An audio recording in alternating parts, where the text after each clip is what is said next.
Okay, guys, this has been a massive, massive topic of discussion, and we are so fortunate to have with us Robin, who is the General Manager of CBA Private Banking, with us today. We're going to be talking all things interest rates and goodness knows what else. Let's go.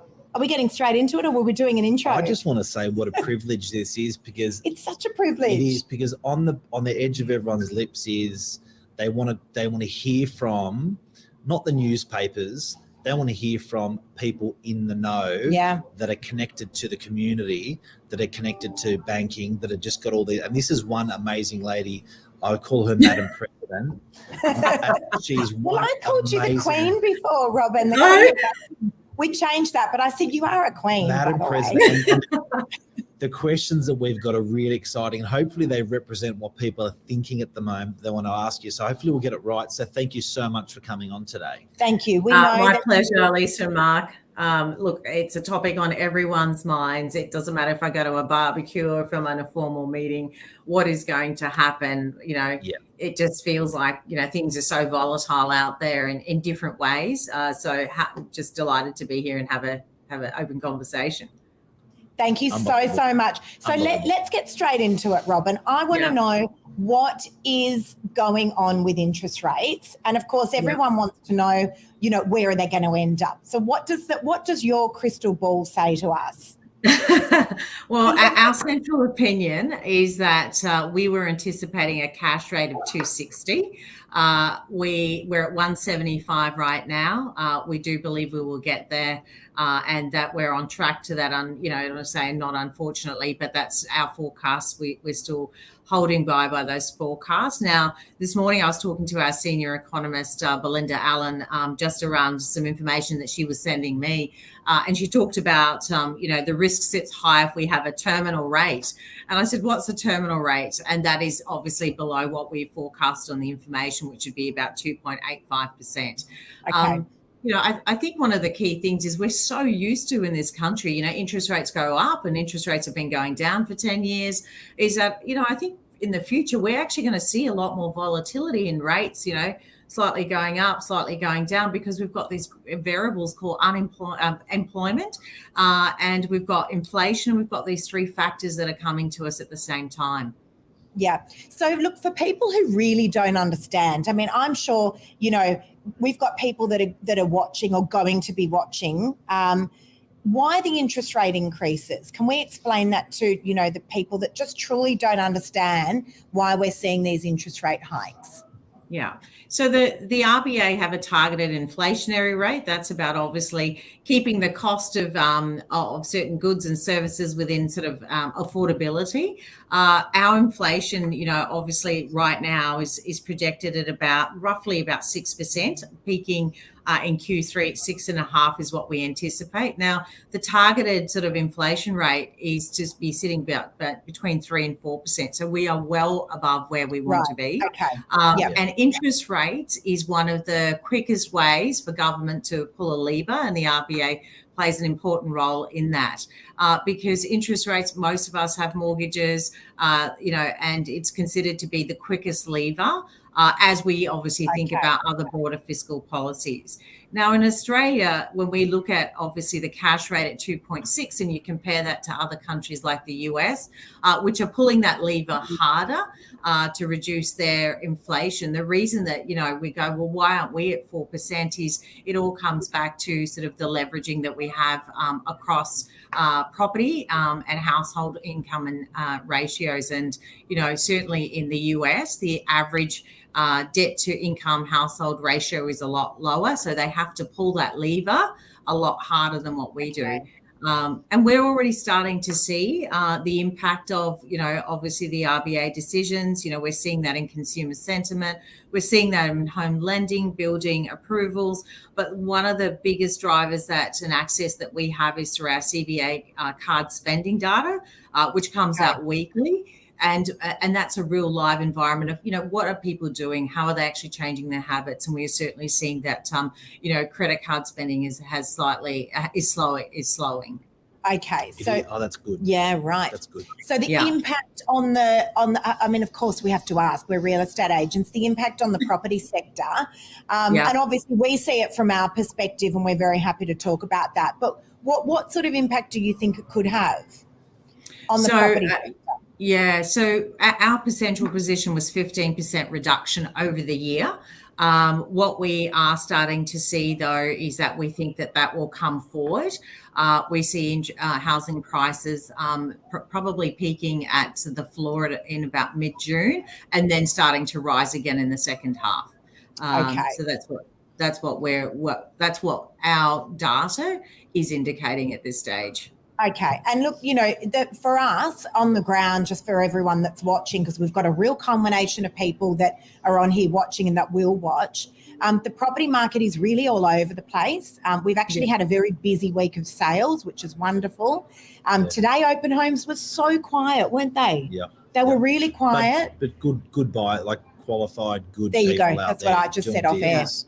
Yeah. And Saturday was crazy. So we were seeing on average about 12 groups coming through open homes. I mean, that's reminiscent of a very, very strong market. Yeah. But, we're seeing absolutely the essential buyers and sellers. We're seeing a lot of cash buyers, aren't we? Absolutely. And a lot of investors back in the marketplace as well. And also, I think there's a bit of comfort, and it probably sounds a bit silly, but I found through COVID, not a lot of people were alone. Like, we're all in it together.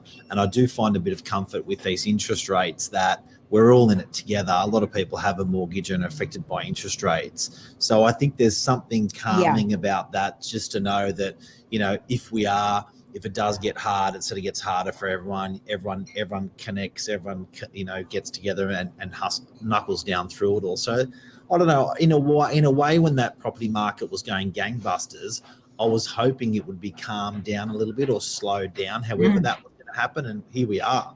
Yeah, absolutely. No, I agree there. Yeah. And we're seeing the same. I mean, we've got, the pre-approval market has certainly remained strong. So we know there are people out there who are ready. We see that sort of slowing down slightly, but there's just a pool of pre-approvals in the banking sector where people are pre-approved and they're ready now. And we're also seeing pockets, probably like you, in the 98th percentile kind of market. That demand, surprisingly, is very strong. That's a result of obviously low stock supplies and also people coming back to Australia. I remember at the beginning of COVID, people were going, look, I'm coming back in 18 months, and I'm looking now. But I think, 18 months, we're almost 2 years on, and people are actually now starting to make those moves coming back. I couldn't agree with you more, Robin. We are starting to see more and more of these buyers that are returning from overseas. I just had one now, actually, at one of my open homes. 10 years he's been away, London and Singapore, just returned home. But these are conversations that I'm hearing a lot. A question I want to ask you, and it's a question that, we're having, or a conversation that we're having quite a lot with people. How can people prepare for these interest rate hikes? What can they do? Great question. Yeah, that is a fantastic question. Firstly, they need to reach out to their bank and start understanding what their situation actually is. Have a look at what their if they're on a fixed term, how far they are out. They may actually want to think about whether they actually want to break that or actually decide to bring that forward and talk to their bank about what would be the different strategies. For those who've got investment portfolios, really work closely with your advisors, your accountants and your advisors around what you should do, and think about what those options could look like, for the next sort of context, whether you actually want to have a fixed and a variable mortgage, or whether you want to go fixed again. And there's different reasons and different drivers for why people want to do that. So be prepared. What we're starting to see, so it doesn't matter who I talk to, friends, family, clients. Hey, Robin, we're just assessing our situation. We're just taking stock and actually understanding, what's coming in, what's going out, what's ahead of us, and preparing for that. So, I think that the more that you can talk to the experts in the industry and get that insight and that advice, and that it certainly makes you make better decisions longer term. Yeah, no, that is awesome information. Not only that, but just how approachable the banks are as well. I think a lot of people feel like, you know, that they can't call, they can't make that phone call. But just how, particularly you guys, you know, how approachable you are and how personable you are, and you're there to help. Yep. You know, if the bank, absolutely. If you're not able to make your repayments, you guys are there to put the helping hand out. We saw it during COVID, but you know, you are there to help. I saw absolutely. I saw Harry Triggerboff made a quote the other day, and he said he's Australia's, for people who don't know, Australia's biggest developer, Meriton, and he said, I've got the best partners. Yes, I can't go wrong. I can't fail. And he said, I've got the banks and I've got the government. I've got the best partners, and they all have the same interest I have. They want property to go up. And I think similarly, you know, you could say that, you know, you've got property as your partner and you've got governments as your partner. And I think we can say that we've got banks and the government as our partners. So everyone wants to see over a long period that it performs well and has got an interest and skin in the game on it. So if anyone out there is feeling a little bit like, you know, they're the property side of things, just remember that you've got the banks with the same interests that you had and the government with the same interests that you've got. So I think there's a comfort in that. Absolutely. And, you know, I think the days where people are like, I'll just try and solve this myself, you know, the expertise is out there.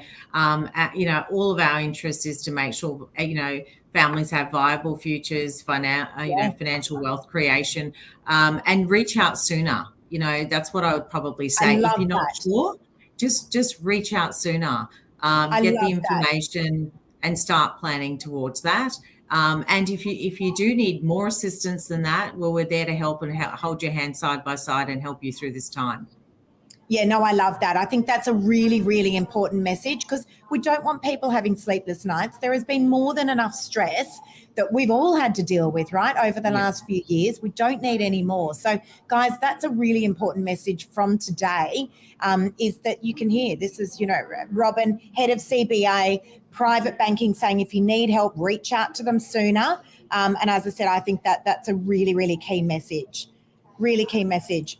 Robin, thank you so much. Honestly, there's some wonderful messages there. It's an absolute privilege to be able to grab you. And what did you say when we were off air? And I said, I'm sure you've got a really, really busy day. And you said something amazing to me. Oh, I said I don't use the word busy in my vernacular. I just have competing priorities every day. Love that. I'm going to start to use that. I think that was something that we learned actually last week. Great to spend time with you this afternoon. Likewise, always. Thank you so much, Robin, head of general manager, head of private banking, guys. Thank you so much, Robin. We truly appreciate your time. Amazing. Thank you. Thanks. See you later. Bye. Have a good day.